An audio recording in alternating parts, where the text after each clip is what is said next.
The title isn't a clickbait. It really happened. It's really the worst stick lift deadlift I ever seen in my life. Too bad it was me doing the deadlift. I'm really happy that I recorded it from the side. At least I know how bad it was. I did the sumo just to try it out because I said a few weeks ago that I would try sumo and I had to. The 150 felt okay, maybe a little bit better than the semi-sumo 150 last time.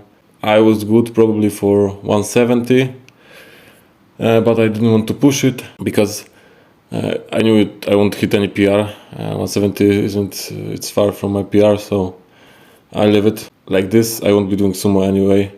I don't think it's good development exercise. I think it's too much. There is too much technique requirement, and there are better quads exercises, better upper back exercises, better lower back, better hamstrings.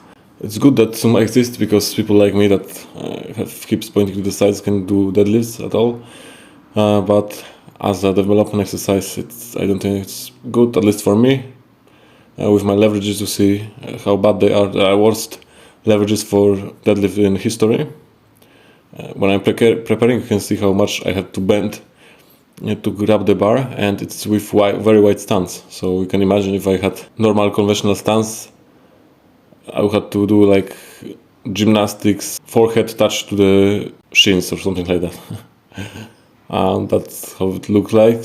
So not the best leverages there. So after the sumo, I thought, the pulling the bar feels really good on the stiff leg. So let's try the stiff leg. I wasn't sure if I would pull the 150. I never tried.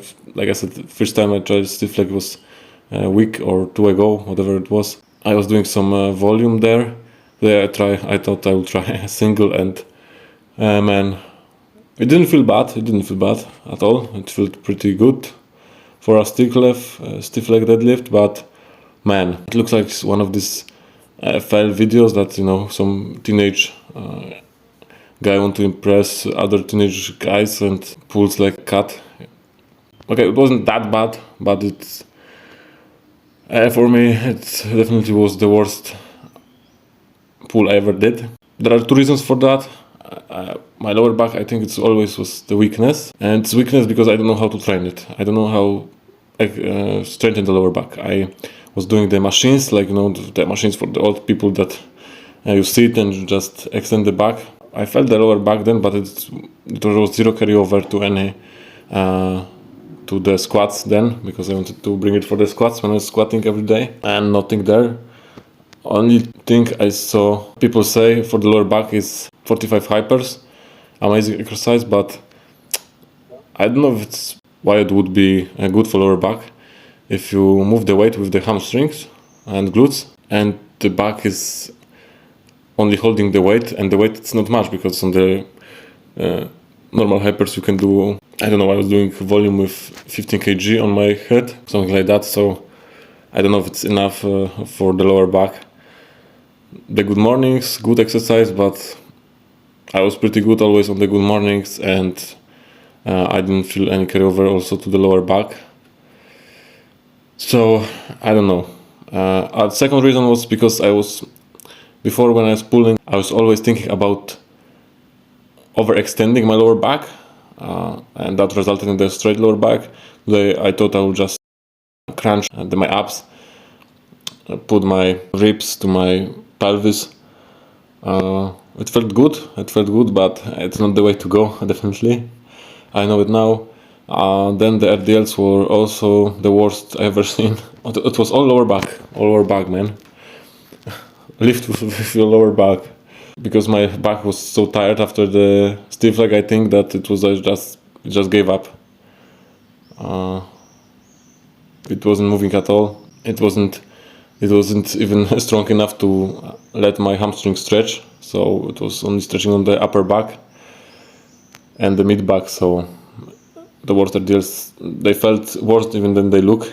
I will try next time without doing the stupid stiff leg deadlift and sumo. I don't know if I will do the 120 kg or I will try 117. We'll see. I stopped the RDLs on 117 kg for 5 and 107 for 5, I think. So I would like to do 117 for 2 sets of 5, or just do more volume. So maybe I'll do it with 100 and do sets of 10. And then I did cable curls. I forgot about the curls. I had to go back from the change room to do the curls. I have to do the biceps at least 2 times per week. I did only 2 sets. I was tired, but it progressed. So my back and my biceps is progressing. I did 2 sets of 11. Last time I did 1 set of 11 and 1 set of 10. So today 1 rep more, and I was squeezing more. So I was focusing much more on the squeeze. A lot of progression there. A lot of progression. I'm really happy. Back and the biceps getting along. And the main thing today, I forgot the bench. Finally going up. I didn't know what to do with the close grip, so I did exactly the same thing that I did on the first day, and it went up. I did more on the first set. Sorry, I did 7 with the few reps in 1 or 2 reps in the reserve. It felt fine. Then I did 5. The second set felt worse, much worse, and the third set I did also 5, but I could do 6 or even 7. You can see that the last rep is really easy. So I did 1 rep more than the last time, and it was all close grip. So I know that I wouldn't be able to do it last time. I was doing close grip, so 1 week ago. Definitely not. I would do like 6, 4, 3 maybe. So it's huge difference. I'm really happy. The bench is going up finally. I will fix the RDLs and see you on Saturday on another bench day.